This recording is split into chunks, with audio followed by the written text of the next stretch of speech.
मेरे प्रिय मित्रों, जय श्री राम। मैं मनोज भाई ज्योतिष आचार्य आज फिर आपके सम्मुख उपस्थित हुआ हूँ एक नए विषय को लेकर, जिसमें आज मैं आपको जानकारी दूंगा कि डिप्रेशन यानी कि उदासी क्यों आती है और उसके लिए कौन सा ग्रह जिम्मेदार है, जिसके कारण व्यक्ति उदास रहता है, जिसे आप डिप्रेशन भी कहते हैं, अवसाद भी कहते हैं। उसके लिए कौन सा ग्रह होता है जिम्मेदार और क्या है इसके बचाव के उपाय।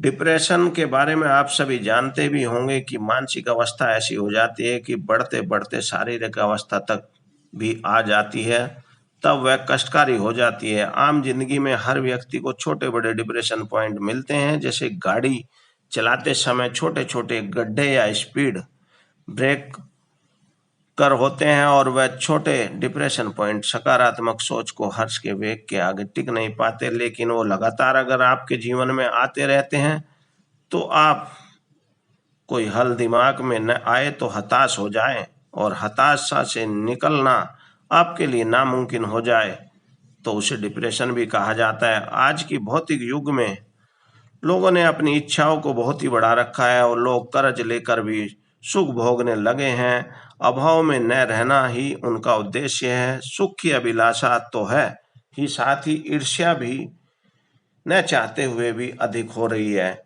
व्यक्ति अपने दुख से ज्यादा दूसरों के सुख से उदास रहता है, और छोटी नकारात्मकता बड़े बड़े घातक डिप्रेशन में बदल जाती है, और व्यक्ति अपने जीवन लीला को भी भारी महसूस करता है और डिप्रेशन से विचलित रहता है, जिसके कारण वह कई बार परिवार में भी विरोध और अनेक प्रकार से परेशानी पैदा करता है। आज के युग में अगर डॉक्टरों की भी रिसर्च की बात करें तो आम आदमी ने भारी तनाव अपने जीवन में अपना रखा है, वो महत्वाकांक्षाओं की बड़ी होने के कारण।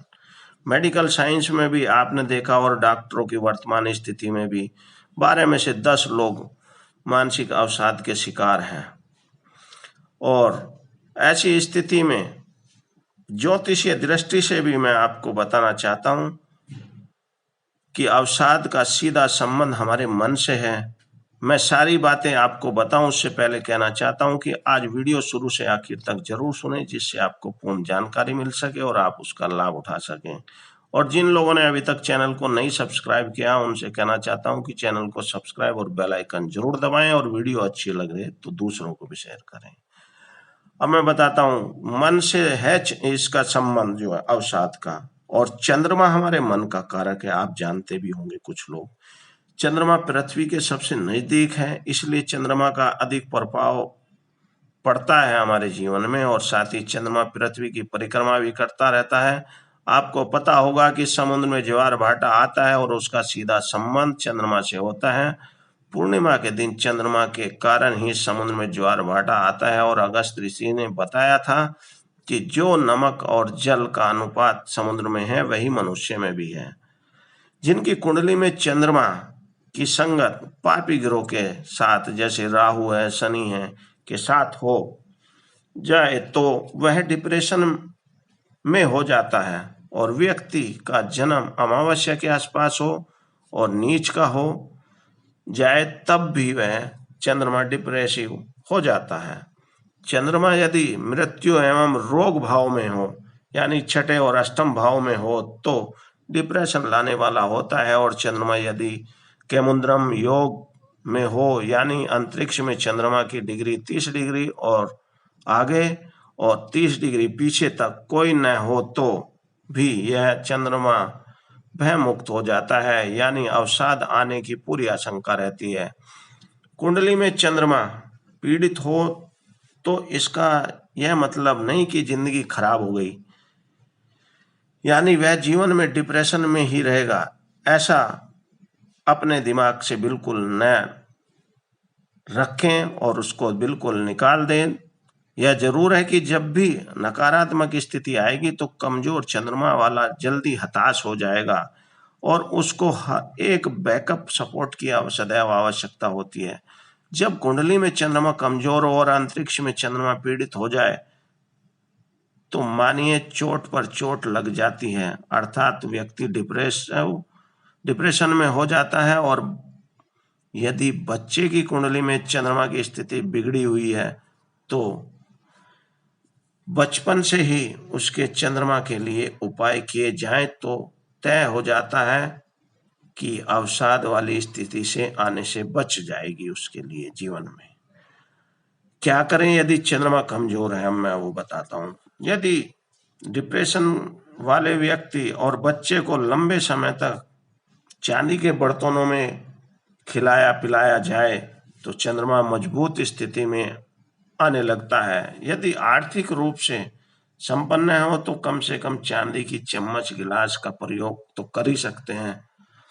आपको मैं जानकारी होगी भी, कुछ लोगों को देता भी हूँ कि घर में बच्चों का जब जन्म होता था तो ननिहाल से चांदी की कटोरी चम्मच आती थी। अन्नप्राश में चांदी की कटोरी या चांदी के सिक्के से खीर खिलाई जाती है। एक बात और ध्यान रखें कि बच्चों को फाइबर रूपी जो प्लास्टिक, स्टील या बर्तन जो हैं उनमें भोजन कराने से बचना चाहिए। उनके लिए कम से कम कांसे का बर्तन का प्रयोग करना चाहिए। अच्छा रहेगा कि उसको कम से कम चांदी के गिलास में पानी का प्रयोग जरूर कराएं। प्लास्टिक, लोहे और अन्य कांच के गिलास का प्रयोग नहीं करना चाहिए। और मिट्टी, चांदी, तांबा और कांसे, पीतल के बर्तनों का प्रयोग कराएं तो उसके लिए ज्यादा अच्छा होगा। डिप्रेशन जैसी बीमारी बहुत तेजी से फैल रही है और छोटे छोटे बच्चों में भी होने लगी है। इसके कारण हम लोगों की मॉडर्न लाइन भी है। हम लोग मूल से हटकर भौतिकता में फंसते जा रहे हैं। जिन बच्चों का चंद्रमा कमजोर हो, वह डिप्रेसिव रहते हों, उनकी मां को पूर्णिमा का व्रत रखना चाहिए। साथ ही बच्चे को गाय के दूध में पानी मिलाकर चंद्रदेव को अर्घ्य देना चाहिए। और पूर्णिमा के दिन ज्योत्सना स्नान यानी चंद्रमा की चांदनी में रात में चंद्रमा के सामने बैठना चाहिए। पहले के समय चंद्रमा के समय सामने बैठकर माताएं कहानियां सुनाती थी और चंद्रमा मामा को संबोधित किया जाता था। आपको एक सलाह और मैं देता हूं कि आप जिनका चंद्रमा कमजोर है उनको मोती धारण करना चाहिए और मोती से मन बलवान होता है। और पहले आयुर्वेद में भी आप लोगों ने सुना होगा कि मोती की भस्म शहद में मिलाकर चटा देते थे, जिससे घबराहट और डिप्रेशन की समस्या समाप्त हो जाती थी। मोती का भी संबंध मन से ही है और आशा और प्रसन्नता का संचार करता है। साथ ही जिन लोगों की कुंडली में चंद्रमा कमजोर है उनको चांदी का कड़ा या चांदी की चैन गले में जरूर पहननी चाहिए। और अगर राहु के साथ में चंद्रमा बैठा है तो उनको आप एक चकोर चांदी का टुकड़ा उनके गले में, चैन में या धागे में भी डाल सकते हैं। अगर चांदी की चैन नहीं खरीद सकते हैं तो आप धागे में जरूर डालें। उससे उनकी जो मंगल की स्थिति है चकोर टुकड़े के कारण वो भी सही होती है और उसमें एक्टिवनेस बढ़ती है जल्दी, अगर चांदी का चकोर टुकड़ा। और अगर गले में नहीं पहन सकते तो आप अपनी पॉकेट में भी रख सकते हैं ऊपर वाली, तो उससे भी आपको लाभ मिलेगा। तो मेरे मित्रों, दोस्तों, मैंने जो बातें बताई हैं आपको, मेरे विचार से ये बातें सारी समझ में आ गई होंगी। फिर भी अगर कोई मन में पर्सन डाउट हो तो आप पूछ सकते हैं। जो भी पर्सन होगा मैं उसका उत्तर आपको जरूर दूंगा और आपका मार्गदर्शन करूंगा। आप अपने मन में श्रद्धा का भाव रखते हुए अगर कोई भी उपाय करेंगे तभी आपको फायदा मिलेगा। और किसी का बुरा करने की नियत से कोई भी उपाय ना करें। अगर आप किसी के लिए बुरा करने की नियत से कोई उपाय करते हैं तो उसके स्वामी जिम्मेदार होते हैं आप, क्योंकि अगर किसी के लिए बुरा करोगे तो आपके लिए भी बुरा निश्चित होगा। तो मेरे मित्रों, दोस्तों, मेरे विचार से अब आपको कोई बात बताने की आवश्यकता नहीं होगी। अब मैं कहना चाहता हूं कि जिन लोगों ने अभी तक मेरे चैनल को सब्सक्राइब नहीं किया है, आज चैनल को सब्सक्राइब और बेल आइकन दबाना न भूलें। साथ ही वीडियो अच्छी लगे तो दूसरों को भी शेयर करें, जिससे वो भी लाभ उठा सकें और अपने जीवन को सफल बना सकें। इन्हीं सभी बातों के साथ आज फिर मैं अपनी वाणी को विराम देता हूं। कल फिर मुलाकात करेंगे ऐसे एक नए विषय को लेकर। जय श्री राम।